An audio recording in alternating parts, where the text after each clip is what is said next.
राधे राधे। जय श्री कृष्णा। श्री राधा रानी की कृपा से हम भगवान के प्रिय भक्तों के पावन चरित्रों को श्रवण पान कर रहे थे।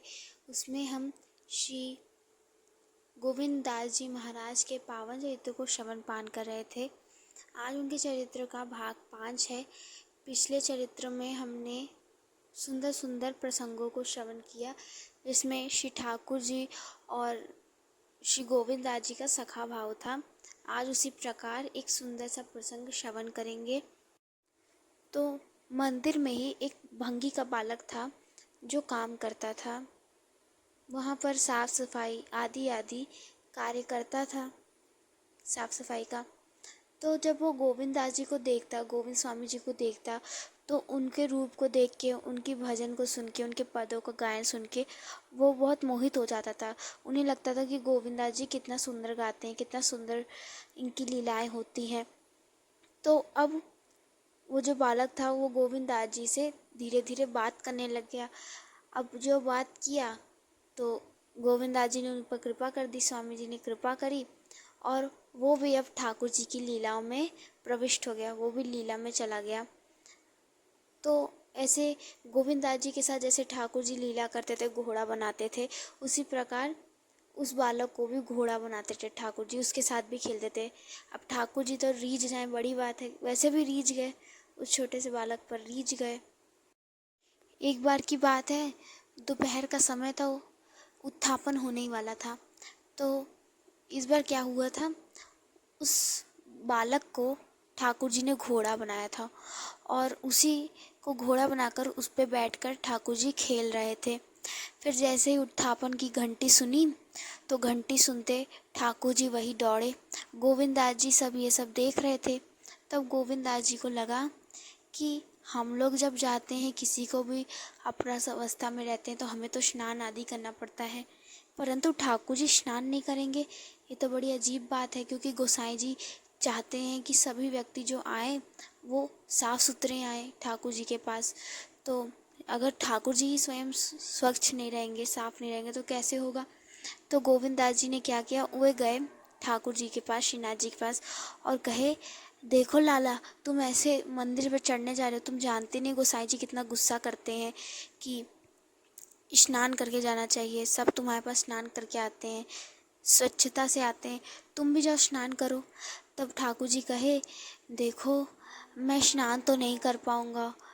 तो कहे, तो ठीक है, मत स्नान करो, मैं भी जाके बता दूंगा गोसाई जी के साथ कि आप मेहतर के बालक के साथ खेल खेलते हैं। अब ठाकुर जी डर गए, क्योंकि ठाकुर जी गोसाई जी से बहुत डरते थे, उन्हें बहुत डर लगता था। तो वे कहे, ना ना गोविंद, ऐसा मत करना, तो कुछ और बता जहाँ स्नान ना करना पड़े। तो वो कहे, नहीं, आपको जाकर गोविंद कुंड में ही स्नान करना होगा। ठाकुर जी बोले, देखो इतना ठंडी का महीना, पूस का महीना, ऊपर से तुम इसमें स्नान करवाओगे, ये मेरे लिए बड़ा कठिन होगा, मुझे ठंडी लगेगी। तो ठाकुर जी कहे कि देख, तू इतना पढ़ा लिखा है, तुझे मंत्र मंत्र आते हैं बोलना, तो तू मंत्र बुलवा कर मेरा को शुद्ध कर दे। तो गोविंद दास जी ने कहा, अच्छा ऐसी बात है, ठीक है ठीक है, आप चलो मेरे साथ गोविंद कुंड, वहीं पे मैं आपको अच्छे अच्छे मंत्रों से स्वच्छ कर दूंगा। तो आगे ठाकुर जी हैं, पीछे से वो ओम केशवाय नमः, ओम नारायण नमः आदि आदि मंत्रों को जप करवा के बोलने लग गए। अब ठाकुर जी तो मन में सोच रहे, वाह, मुझे स्नान नहीं करना पड़ेगा।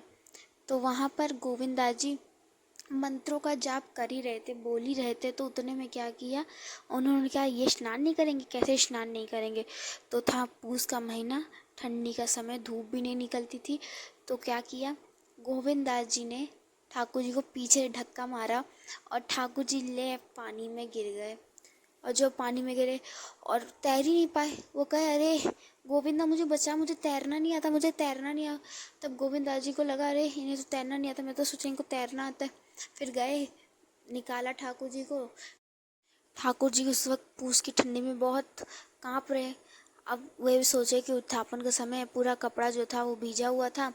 तो ठाकुर जी उन्हीं भीगे हुए वस्त्रों में ऊपर मंदिर में चढ़ गए, श्रीनाथ मंदिर में चढ़ गए। अब उस वक्त उत्थापन था, तो गए भोग पधराने के लिए गोसाई जी।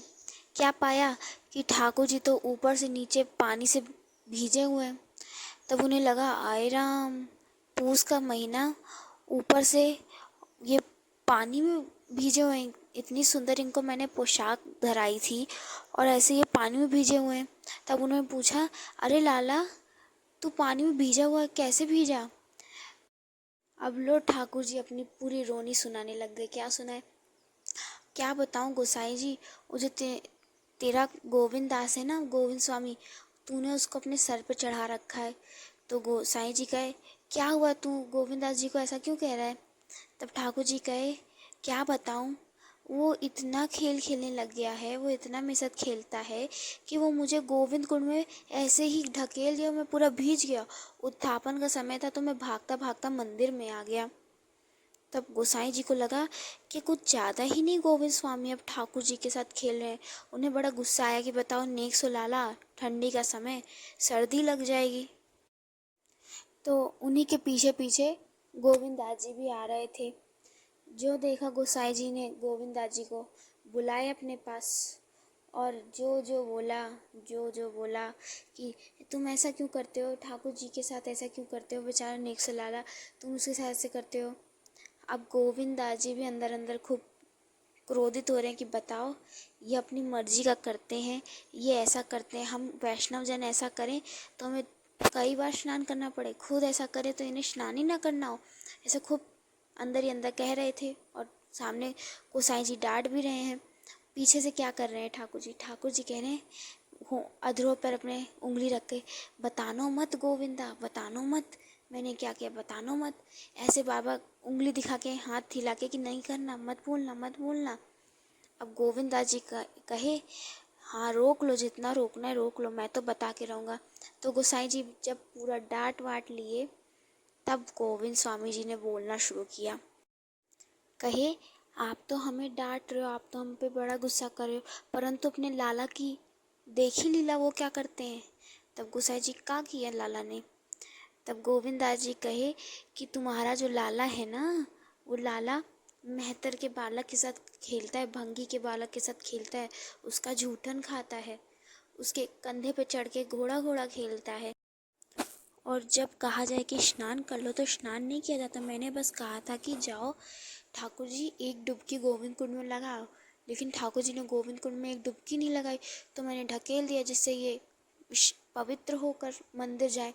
तब आपके पास आके इन्होंने मेरी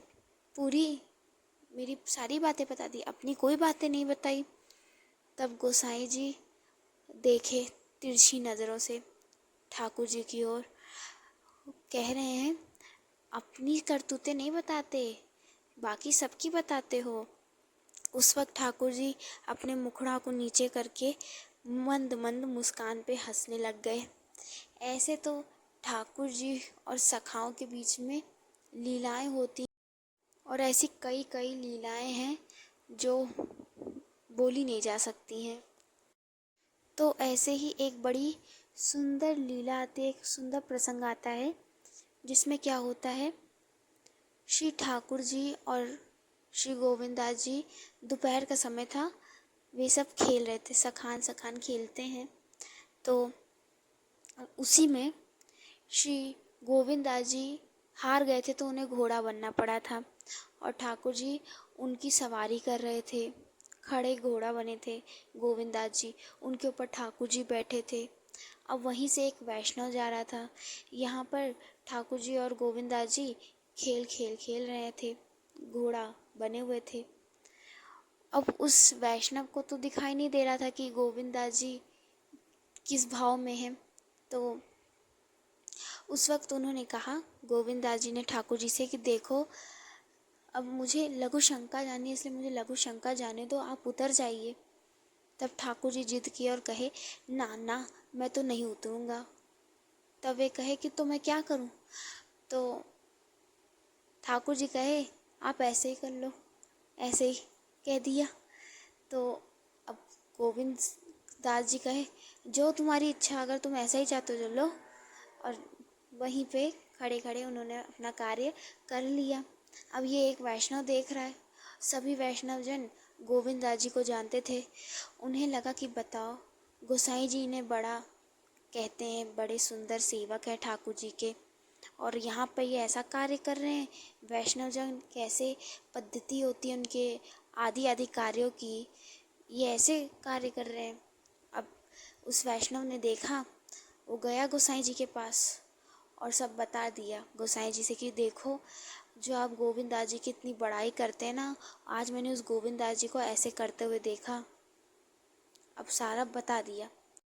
हम वैष्णव जन इतनी शुद्धता से ठाकुर जी के सारे कार्य करते हैं, और वो ऐसे ही सब किए और दे बोल डाला सब गोसाई जी को। तब उसी वक्त गोविंद दास जी आए और कहे, और गोसाई जी कहे, देखो गोविंद दास, ये जो वैष्णव जन बता रहे हैं क्या सत्य है? तब गोविंद दास जी कहे, हाँ सत्य है। तो गोसाई जी कहे, ऐसी क्या आपके ऊपर विपदा आ गई थी जो आपको ऐसा कार्य करना पड़ गया, थोड़ा क्रोध में?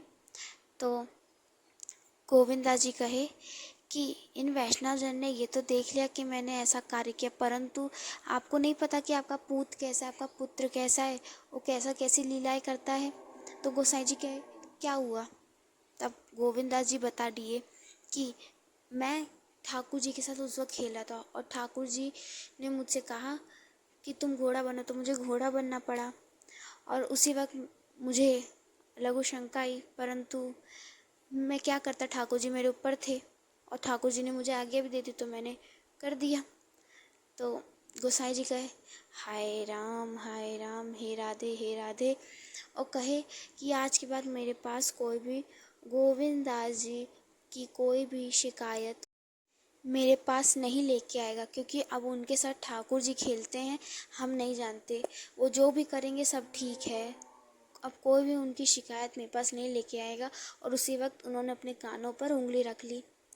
इस प्रकार तो ठाकुर जी खेलते हैं गोविंद दास जी के साथ। ऐसी अनेक लीला हुई हैं जिसमें ठाकुर जी का सखत्व दिखा अपने सखाओं के संग गोविंद स्वामी जी के साथ। इस श्री गोविंद स्वामी जी के चरित्र में ठाकुर जी ने गोविंद स्वामी जी के साथ, कुंभन दास जी के साथ बड़ी सुंदर सुंदर लीलाएं की हैं। तो ऐसी लीला हुई है।